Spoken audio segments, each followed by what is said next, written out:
Welcome to my fortnightly video update.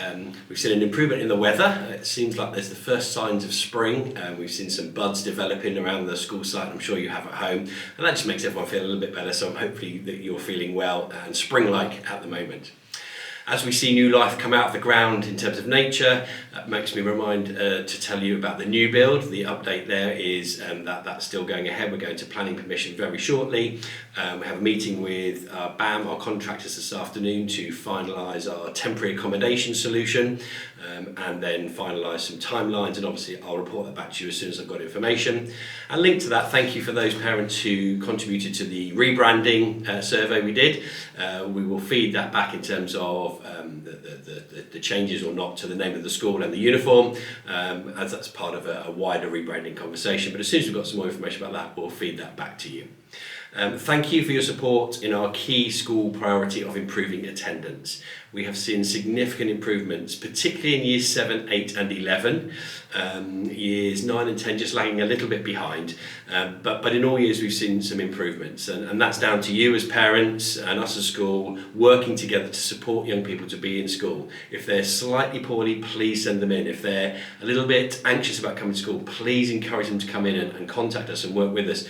The longer students are at home, the more anxious they get, the harder it is to get them into school, and we've done a really good piece of work around breaking that cycle for many students. So please send your students to school, and if we can support you in any way, please reach out to our attendance team.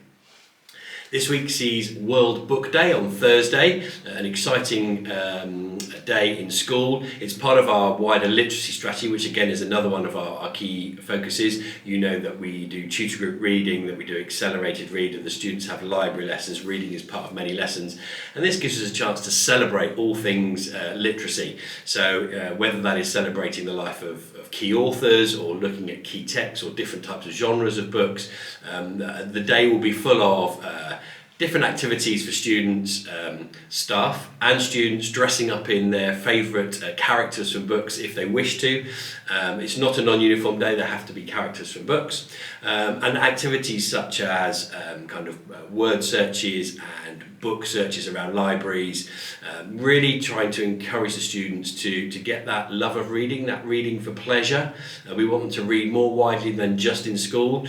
That has proven impacts on their vocabulary and therefore their communication, in terms of their confidence, and actually in terms of their well-being, and obviously in terms of examination results. So let's work together to really kind of celebrate reading on World Book Day and encourage young people to read more widely.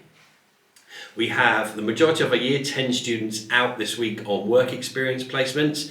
So they're either placements that they've sorted themselves through contacts at home or with friends, or that we've helped them find.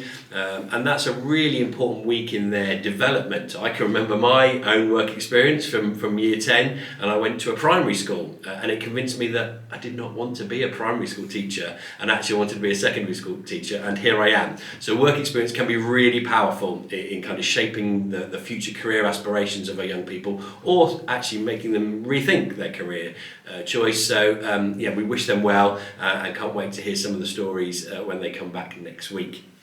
This week was secondary school offer week, so we had our allocations from primary schools and the year 6s who we'll be working with in our transition process from now. Really, we'll be writing to you very shortly through terms 5 and 6 and then into September, when you start with us at Patchway Community School as new year 7 students. Again, my own story of this was my child is in year 6 at the moment, and so we woke up to the email on Monday morning, and she did get her first choice, but we're now working with their secondary school, and that's really important. That's a real key transition in a young person's life, moving from primary to secondary school. We take that responsibility, that privilege, that honour of having the children here really seriously, and more to come on that if you're a parent of a year 6 student who will be coming to us in September. And finally, can I just say a massive thank you. I met with some local residents recently who wanted me to feed back that they've seen a real improvement in parking, particularly at the end of the school day. So thank you for thinking about our local residents, parking considerately at the end of the day, finding alternatives to meeting students right out the front of the school at the end of the day, because we are one community and we do need to work together. So thank you very much for that, and please do continue to consider how you park in the local community. Thank you very much, and I look forward to an update in a couple of weeks' time.